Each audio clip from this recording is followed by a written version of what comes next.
Hey, this is Tyler with TJX Survival. I am here with Mark. And I am of the Asphalt Journals. And he's doing a trip for about 75 days. He's starting like, what, this week? This is day 3. Day 3. Outstanding. I've given him some equipment. We're going to have him review, so stay tuned.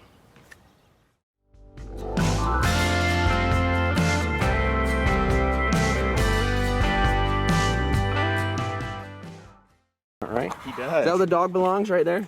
He normally sits right there. Nice. Hey, puppy. That's where you're going to sit while we go for a ride. Outstanding. This is my 1989 Honda CRX. 89 CRX, yeah? It's got 91,000 miles on it. Everything is bone stock except for the stereo. I had the timing belt replaced right before we left, which is one of the standard problems with the Honda. It probably had another 20,000 miles on it. I just didn't want to risk it.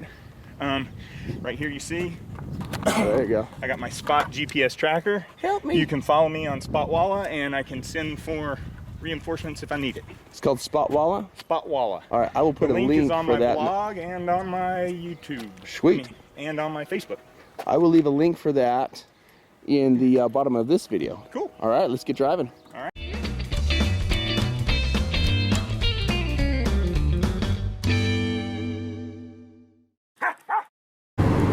That's where they are on my bicycle. Yeah. On the bar ends. Dun, dun, dun, dun, dun. Okay, we're recording. All right, so we're heading down to pick up a vehicle.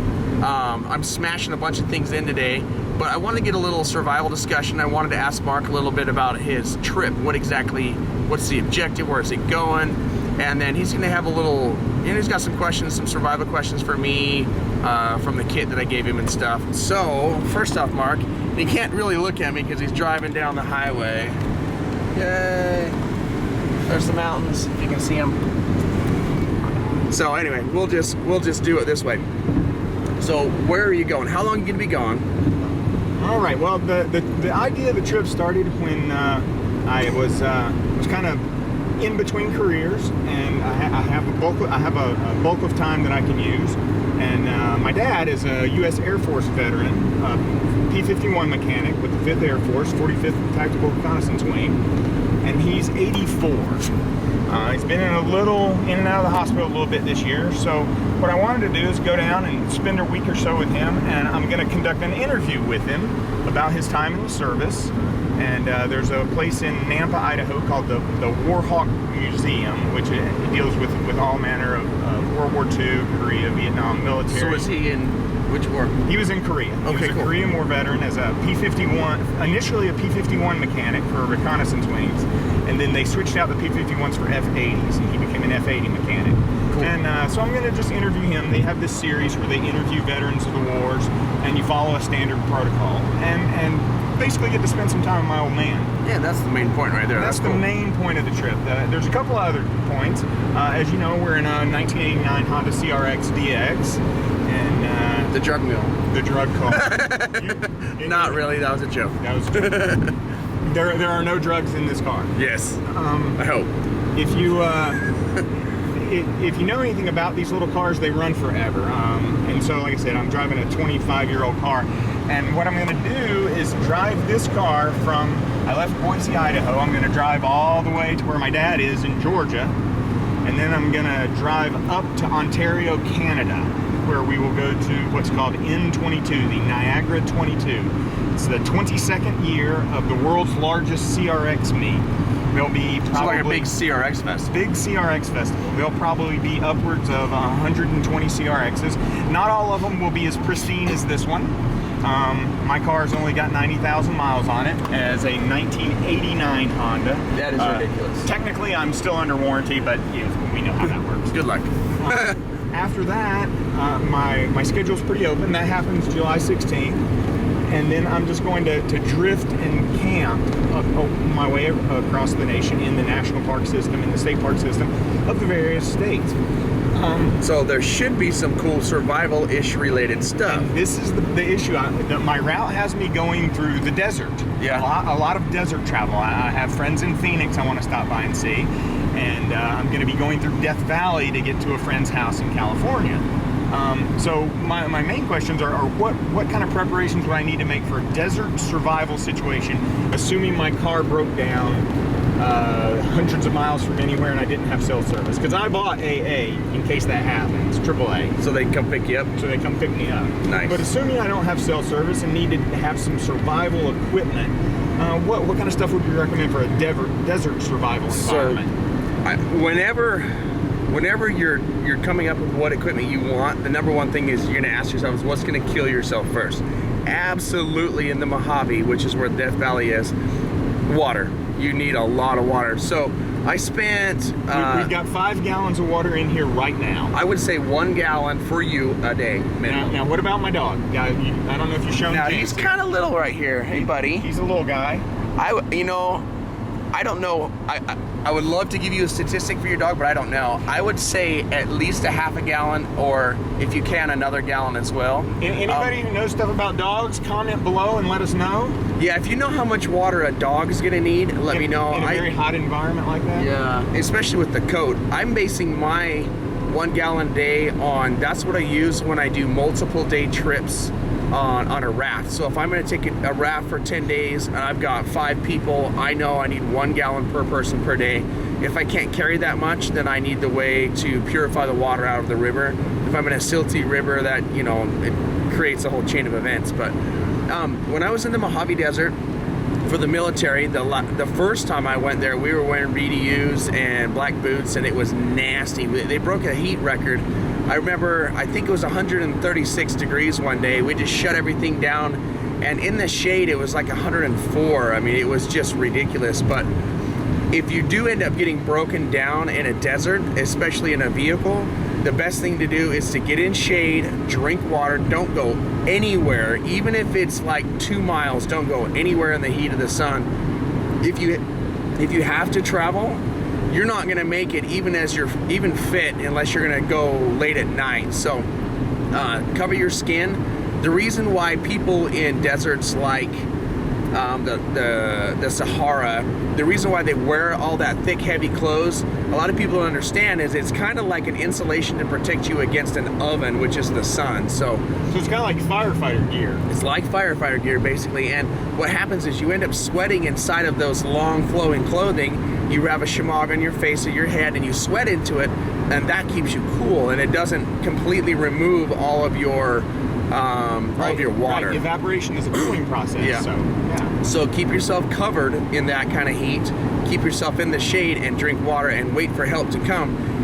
If you find a situation where you absolutely have to walk out, take all the water you can carry and go at night. During the day, dig a hole in the sand, put a poncho over you, whatever, and just stay there during the day and don't move during the sunlight. So that's my main thing for desert is lots of water, lots of skin coverage, long cotton.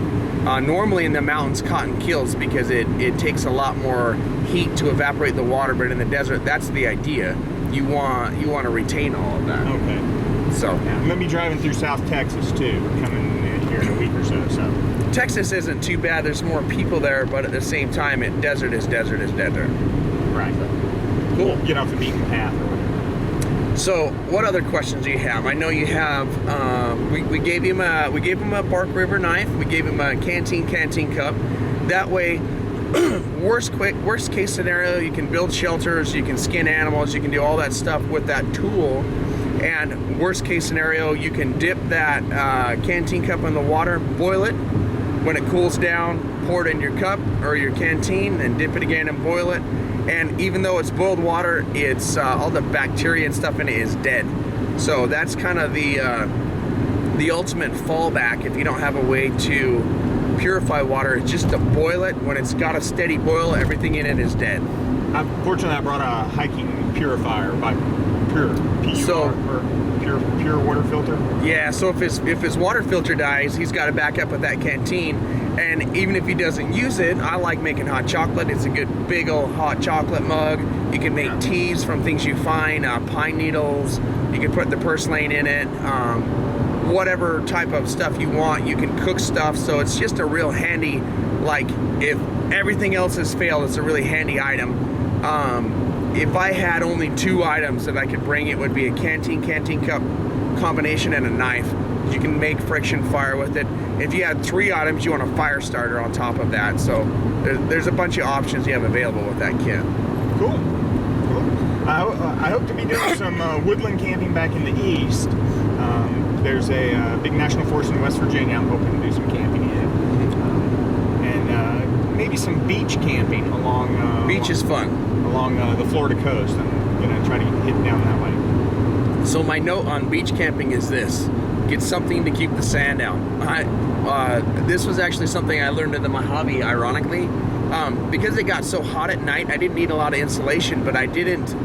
If you get sand in your clothes and you're moving around and hiking a lot, it'll tear your skin up really bad. So what I ended up doing was wrapping myself up like a taco in my poncho and then bouncing on the sand until I made an imprint that was the shape of my body. And I don't think I've had a better night's sleep.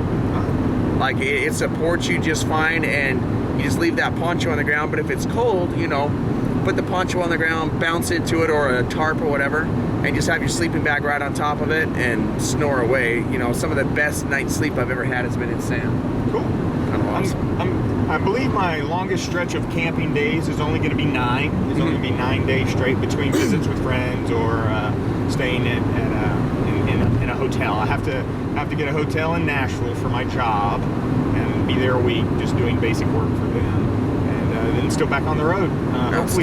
Hopefully back in Boise by August 13th is the end date. Okay, so what we'll do is I'm sending him with that knife. He'll do some footage of it, and then I will try to get with him in August and do a follow-up review that will drop on my channel. But here's what you need to do. Okay, your channel name? TheAsphaltJournals.com. TheAsphaltJournal.com. Okay. And The Asphalt Journals at YouTube is the channel name. Okay, I will leave a link to both of those in the discussion box below this video. I'm going to do a review on one of the bark rivers. He'll do a review on the other, and then when he gets back, we'll put all that on this channel in August, September-ish.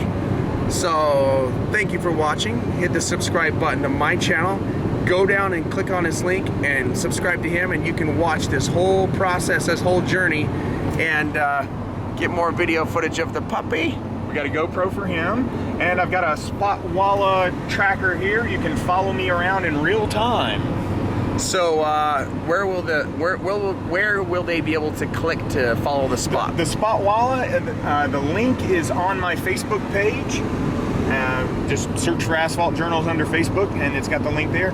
At theasphaltjournals.com, there's a link called The Trip, and when you click on that, there's 3 little links. There's the trip, the car, the dog, the man. And you can click on The Trip, and it brings up the map at Spotwalla, and you can follow me around in real time. All right, and I will put all of those links right here in the discussion box. All right, guys, thanks for watching TJX Survival and Asphalt Journals. See ya.